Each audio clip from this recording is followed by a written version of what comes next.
నమస్తే, welcome to my kitchen, టియానోస్ kitchen Telugu. ఈరోజు recipe మనం ఏ బ్రేక్ఫాస్ట్లోకైనా చట్నీ బాగుంటే ఒక్కటి తినేవాళ్ళు 4 తినేస్తారు కదండి. మీరు అలా తింటారా? నాకు కామెంట్స్ బాక్స్లో తెలియచేయండి తప్పకుండా. ఈరోజు మంచి టేస్టీ అయిన వెరైటీ అయిన టమాటా చట్నీ అండి. టమాటా చట్నీ అందరం చేసుకుంటాము. ఈ విధంగా ఒక్కసారి ట్రై చేసి చూడండి. టమాటా చట్నీ చాలా అంటే చాలా టేస్ట్గా ఉంటుందండి. పుల్లగా చాలా కమ్మగా ఉంటుంది. తప్పకుండా ఇదే విధంగా ఒక్కసారి ట్రై చేసి నాకు కామెంట్స్ బాక్స్లో తెలియజేయండి. బ్రేక్ఫాస్ట్ చట్నీ టమాటా చట్నీ చూపించబోతున్నాను. వీడియోలోకి వెళ్ళే ముందు ఒక్క రిక్వెస్ట్ అండి, ఇప్పటి వరకు కూడా నా ఛానల్ని సబ్స్క్రైబ్ చేయని వాళ్ళు ప్లీజ్ సబ్స్క్రైబ్ చేసుకోండి. రండి ఎలా తయారు చేయాలో చూసేద్దాం. తప్పకుండా తయారు చేసుకొని కామెంట్స్ బాక్స్లో తెలియజేయడం మాత్రం మర్చిపోవద్దండి.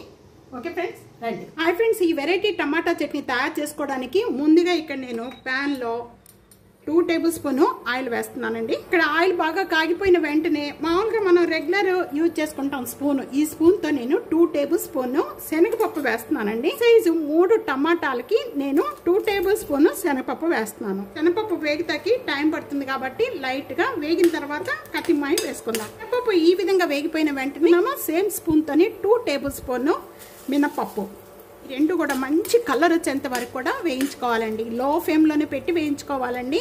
అప్పుడే మంచిగా వేగి అరోమా స్మెల్ వస్తుంది. అంతవరకు కూడా వేయించుకోవాలి. ఇప్పుడు ఈ విధంగా కలర్ వచ్చేసిన వెంటనే కూడా ఇప్పుడు నేను 8 లేక 9 అనేది ఎండుమిర్చి వేస్తున్నాను. ఈ ఎండుమిర్చి కూడా వీటితో పాటు బాగా వేయించుకోవాలి. మీరు కారం ఎంత తీసుకుంటారో దాన్ని బట్టి కూడా వేసుకోవచ్చండి. ఇలా వేయిపోయిన వెంటనే కూడా ఇవన్నీ కూడా ఒక ప్లేట్లోకి వేసేసుకుందాం.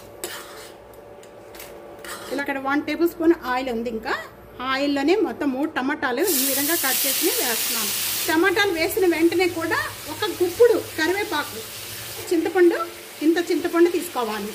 బాగా మెత్తబడిపోయి మట్టిపోతుంది. ఒక 1/2 టేబుల్ స్పూను జీరా, టేస్ట్కి సరిపడా గల్లుప్పు, 1 టేబుల్ స్పూను కారం వేస్తున్నాను. ఇవన్నీ కూడా బాగా మగ్గించేసుకోవాలి. టమాటాగా మగ్గిపోయిన వెంటనే కూడా దీంట్లో కొద్దిగా బెల్లం వేసుకోవాలండి. అన్ని కూడా వీటితో పాటు వేసేసుకొని 1 మినిట్ వరకు కూడా మనం వీటితో పాటు మగ్గించేసుకోవాలి. ఇప్పుడు ఈ టైంలో స్టవ్ బంద్ చేసేసుకొని ఇవన్నీ కూడా బాగా చల్లారిన తర్వాత మిక్సీ జార్లో వేసేసుకోవాలండి. మిక్సీ జార్లో వేసేసుకున్న వెంటనే వీటితో పాటు ఒక 6 లేక 5 అనేది వెల్లుల్లిపాయ రెబ్బలు వేసుకొని బాగా మెత్తగా చేసుకోవాలి. మిక్సీ జార్ వేసుకున్న పచ్చడి అంతా కూడా ఈ విధంగా మెత్తగా చేసుకోవాలండి. నేను కొద్దిగా వాటర్ యాడ్ చేసి చేశానండి. ఈ పచ్చడి మనకి ఒక వారం రోజులు కూడా నిల్వ ఉంటుంది, పాడవదు. మనకి పచ్చడి కలర్ చూస్తుంటేనే తినాలనిపించేస్తుందండి. చపాతీలో బాగుంటుంది, పొరాటీలు బాగుంటుంది, అన్నిట్లో బాగుంటుందండి. 1 టేబుల్ స్పూన్ ఆయిల్ వేస్తున్నాను. ఆయిల్ బాగా కాగిపోయిన వెంటనే కూడా ఇక్కడ నేను జీరా, ఆవాలు యాడ్ చేస్తున్నాను. మీరు కావాలంటే శనగపప్పు, మినపప్పు కూడా వేసుకోవచ్చు. ఒక ఎండుమిర్చి, కొద్దిగా ఇంగువ, ఇది కూడా బాగా వేగిపోయండి. వేగిపోయిన వెంటనే కూడా మనం కొద్దిగా కరివేపాకు వేసుకుందాం. ఈ పచ్చడి అంతా కూడా ఇప్పుడు వేసేసుకుందాం.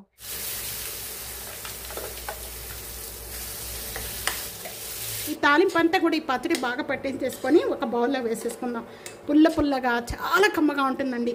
తప్పకుండా ఈ రెసిపీ ఇదే విధంగా తప్పకుండా ట్రై చేయండి. ట్రై చేస్తే మీకే తెలుస్తుందండి నేను చెప్పడం కంటే. చూస్తున్నారు కదా పచ్చడి కలర్ చూస్తున్నారా ఎంత బాగుందో. టేస్ట్ కూడా చాలా బాగుంటుందండి. ఒక బౌల్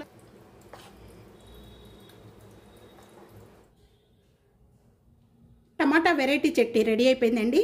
తప్పకుండా ఈ రెసిపీ ఇదే విధంగా ఒక్కసారి ట్రై చేయండి. అసలు చాలా అంటే చాలా టేస్ట్గా ఉంటుంది. నేను చెప్పడం కంటే మీరు ఇదే విధంగా ఒక్కసారి ట్రై చేసి చూసారంటే మీకే తెలుస్తుంది. మీకు ఎలా ఉందనేది కామెంట్స్లో తెలియచేయండి. వీడియో నచ్చితే కనుక 4 video share and like, comment, subscribe చేసుకోవడం మర్చిపోద్దండి. ప్రక్కన ఉన్న బెల్ ఐకాన్ ప్రెస్ చేయండి. Thank you for watching. Next వీడియోలో మళ్ళీ మంచి వంటకాలతో కలుద్దాం. అంతవరకు సెలవు. బాయ్.